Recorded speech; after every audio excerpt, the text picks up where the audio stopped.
This is One-on-One.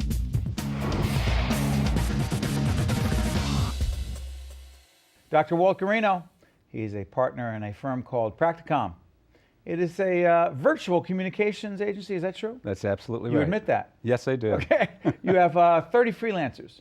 That's right. Describe the firm. By the way, you've spent 40 years before this, let's say a more traditional, Yes. full-service communication firm? That's right. The big brick and mortar houses. Yeah, how's this different?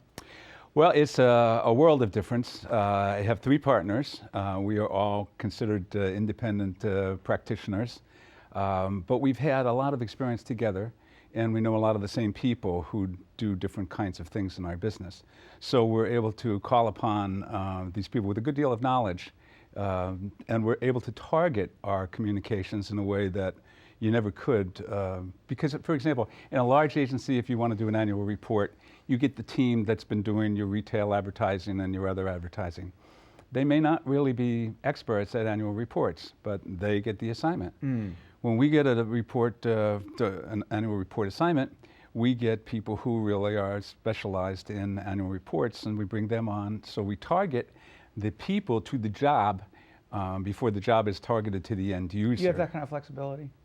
It's incredible, absolutely incredible flexibility. And everybody sort of works in a kind of community way. I mean, we get clients from the people that we call to freelance. So we put our own expertise into it as well. This is interesting. You know, we go back a long way with Walt. Walt's been a professor at Seton Hall in the field of advertising and branding and communications.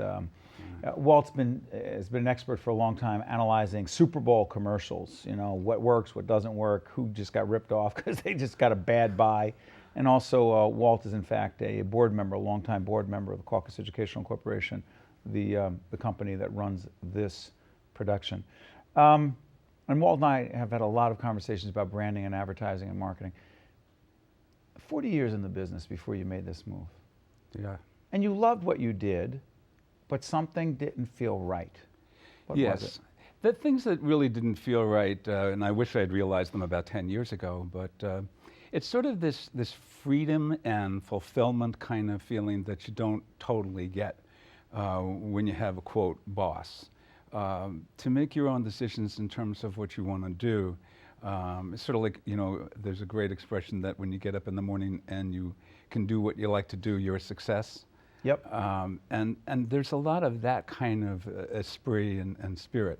So one, it's a psychological boost to do it. Secondly, it's a different world because you're able to take on kinds of clients that you normally wouldn't be able to take under a large agency's aegis. Because the large agency would say no, they're No, a startup, yeah. the risk is too big, Yep. the return we don't see. No, Walt, we're not taking them. Right. And you say, yeah, but Jim, I see the potential. Jim says, Walt, that's not your call. That's right. I know I'm oversimplifying it. No, but that's absolutely true. There are guidelines that the agencies have in terms of minimal revenue expectations, and the clients have to meet those deadlines and those requirements. So it's kind of tough to do certain things that you want to do. And one of my clients now is very fulfilling to me. This fella invented a protocol which is guaranteeing that the plastic food wrapping and packaging and containers that you use don't contain any animal byproducts or meat. Now think about... is that what that is right that's there? ERC group, yes. That's it stands for Ethnic and Religiously Compliant. So that now when people meet this standard, which is 1 part per 40 billion pure, you can't get purer than that, then people will know for the first time that there's no meat in here. Now think about the vegans, think about kosher, think about the Muslims, and the millions of people who are ingesting something that is either against their religion or their will. And your agency is able to take that on. That would not have happened, you're thinking, in a more traditional firm. Not likely, because there's no money at all right now. Yeah, well, let's talk about the money. Yeah. Because you're running a business. Yeah. Well, we're a nonprofit, as you know. Yes. But we're running a business. Yeah. We don't bring in enough money. We don't have these cameras and these very highly, overpaid camera people. Right. You like that guy? We have a great team. I mean, the bottom line is you are running a business, black and red. You got to make your budget. That's right. What about that part of it? Well, what you do is accounts like that, you fit into your 24-hour workday. Somebody said, that's the problem when you go free. you're going to be working 24 hours. But I say, well, I get to pick the 24 hours I want to work. What does that mean? Well, I can adjust my schedule and fit things in. I can take it at my pace as opposed to having to be told where I have to be when. And that allows me a lot of freedom. Plus, look at the time that I don't spend commuting anymore. That's a couple of hours a day. Social media change things? Social media is probably the case. reason. Probably the Make the reason. case. I think it's the whole reason why a bunch of people are doing what I'm doing, whether it's in communications or their various fields. The important thing about social media is that you can now do things that you could never do 10 years ago because you couldn't afford to do them. For example? Well, for example, even places like Kinko and Staples and those kinds of places are available so that you can deliver very professional products. Online software is available to deliver very professional looking products. And the entire internet is filled with coaching and people who tell you how you can succeed, and whether you use LinkedIn or whether you actually go out there and look for blogs on the subject. Executive coaches, life coaches, people that can tell you how to meet expectations, how to brand yourself, how to market yourself. And the whole networking capability is available right in your own dining room. But in the end, how much of it still comes down to retail, face-to-face, being with people, making those deals that cannot be done through social media and the internet? Well, the thing is that the way business is being done today, mostly e-tail, which is growing rapidly, e-commerce, is where the personality and the face-to-face is really coming from your website, from your internet site. That has to make the first initial appeal. After that, then there is a time for close and some human contact.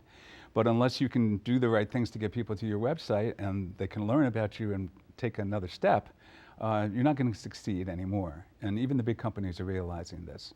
And social media lets you drive the traffic there because there are tons of free ways that you can use. Once you learn them, they're very simple to drive traffic to that site. Before I let you out of here, Walt, you've been in this business 40 plus years.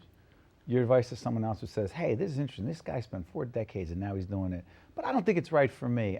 Do I have what it takes to be an entrepreneur, you say? I say most people are afraid of the risk. So they probably cover up that risk with this feeling that they're not capable of doing it. But somebody gave me advice a while ago, and they said, write down on a piece of paper 10 things that you think you could do if you ran your own business. And then the second thing they asked me to do was write 10 more. And then they said, look for the overlap. And I just found that the things that I really was excelling at from teaching as well as the actual practical business was branding and on social media. And those are the 2 things that I focused on to go out on my own. You love it, don't you? I love it. Dr. Walt Guarino, partner in Practicomm. Thank you, Walt. Thank you Always so learn much. something new when you're here. Ah, thank you. Appreciate it. Stay right there. Okay. One-on-one will continue right after this. One-on-One with Steve Adubato has been a production of the CAUCUS Educational Corporation, celebrating 25 years of broadcast excellence. Funding for this edition of One-on-One has been provided by Meridian Health, Johnson & Johnson, New Jersey Manufacturers Insurance Group, the law firm of Gibbons PC, Cohn Resnick, and by New Jersey Natural Gas. Transportation provided by Airbrook Limousine, serving the metropolitan New York, New Jersey area. One-on-One with Steve Adubato has been produced in partnership with St. Joseph's Healthcare System.